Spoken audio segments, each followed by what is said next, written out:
Galerinha, sou o professor Glaudemir, estou aqui mais uma vez, com saudade de vocês, mas já nós nos encontramos, se Deus quiser, e vamos aqui para a nossa aulinha de português.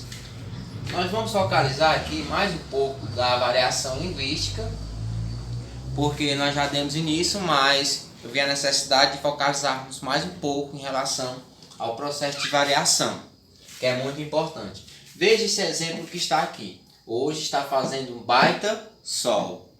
Ao observarmos aqui esse exemplo, nós vemos aqui como, por exemplo, a palavra baita. Será que essa palavra está correta de acordo com a língua portuguesa?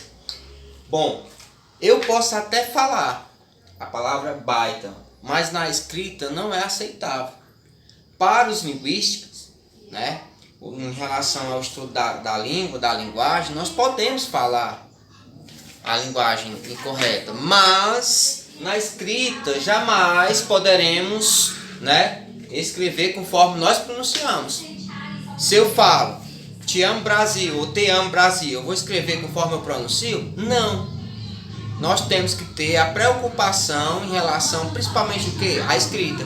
E no processo de variação linguística, isso é muito avaliado. Então, e temos que ter cuidado também para não se atrapalharmos em relação a este estudo da variação linguística, a linguagem formal, da informal e da regional. Nós vamos focalizar hoje mais a questão da variação regional. Mas antes disso também, eu vou informar aqui para vocês que existe a linguagem informal e formal. No caso, essa aqui é um exemplo de linguagem informal. Quando eu digo, hoje está fazendo um baita sol, a palavra baita passa a ser uma linguagem informal, certo? Informal.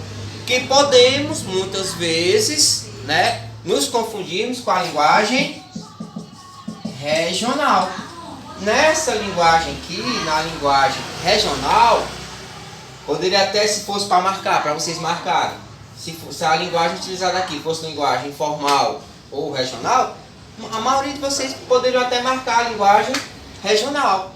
Achariam um exemplo de linguagem regional. Eu falei no início que nós iríamos focalizarmos muito a questão da linguagem regional, mas aqui eu tenho um exemplo da linguagem informal, porque é comum hoje em dia nós falarmos, hoje está fazendo um baita sol, isso é comum.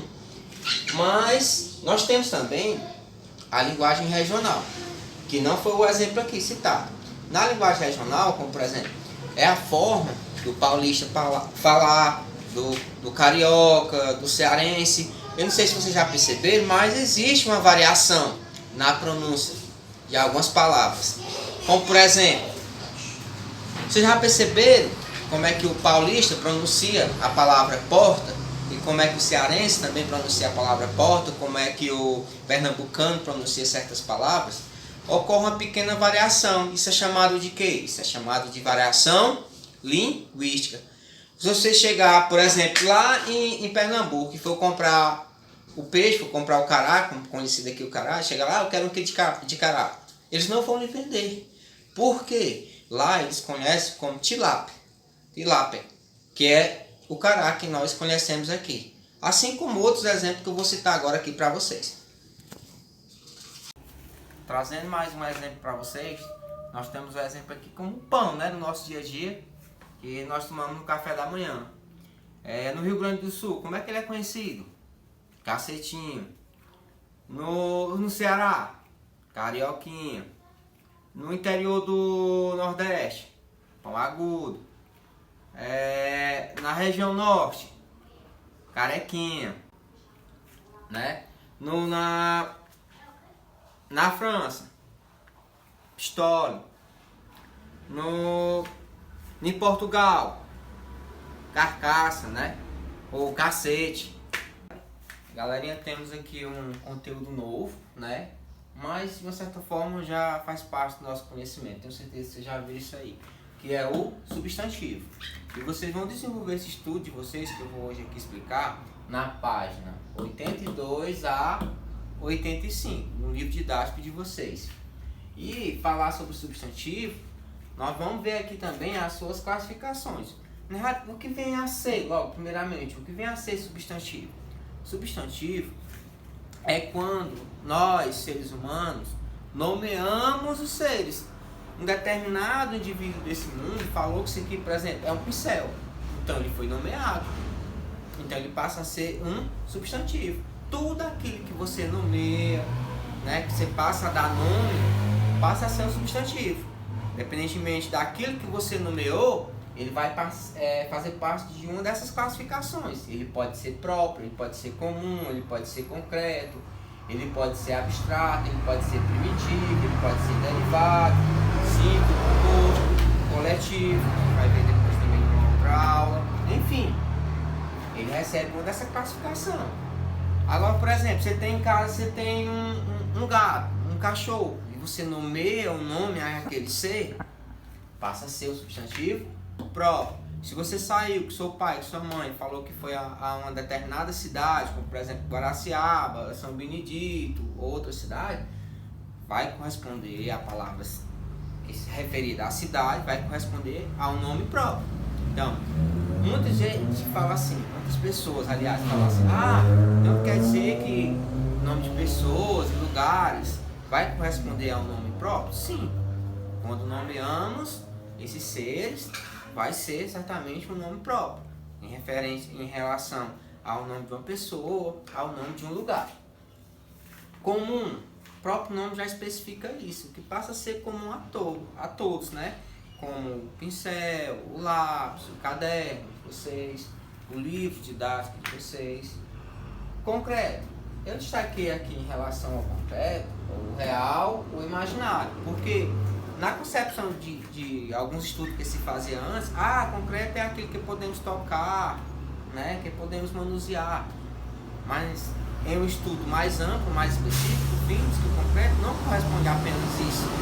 Corresponde a um ser real ou imaginário. Como por exemplo, Deus. Você não está vendo Deus, você não está tocando em Deus, mas você crê na sua existência. Então Deus, né, fantasma, Saci, como você concretiza em sua mente como é a imagem, passa a ser uma coisa real, mesmo que seja do imaginário. Por quê? Porque você crê na sua existência. Então Deus, como eu falei no início, passa a ser concreto. Abstrato vai corresponder ao sentimento, a uma emoção, a alegria, a tristeza, a saudade. Primitivo, por exemplo, se eu falar a palavra mar, mar é primitivo. Por que a palavra mar é primitivo? Porque certamente ela não se originou de uma outra palavra. Mas se eu falar, por exemplo, mar, aí eu escrevo marinheiro. Marinheiro se originou-se da palavra mar. Então, marinheiro passa a ser derivado, substantivo derivado. E o simples em composto? O simples, né? Se eu digo mesa, é um substantivo simples. Carro é um substantivo simples. Mas eu falo assim, por exemplo, guarda-sol, guarda-chuva, guarda de trânsito, né? Enfim, guarda-roupa, já é um substantivo composto. E por que é substantivo e é substantivo composto? É substantivo porque eu nomeei, falei que aquele objeto era um guarda-roupa, e é substantivo composto porque é formado por mais de um radical, por mais de uma palavra. Aí é isso, pessoal. Na próxima aula nós iremos dar continuidade trabalhando o substantivo coletivo. Como vocês viram, eu coloquei aqui. E nós vamos trabalhar ele mais especificamente. E trarei para vocês uma atividade em relação a essa aula de hoje. E vou enviar também para vocês um slide contemplando esse estudo de hoje.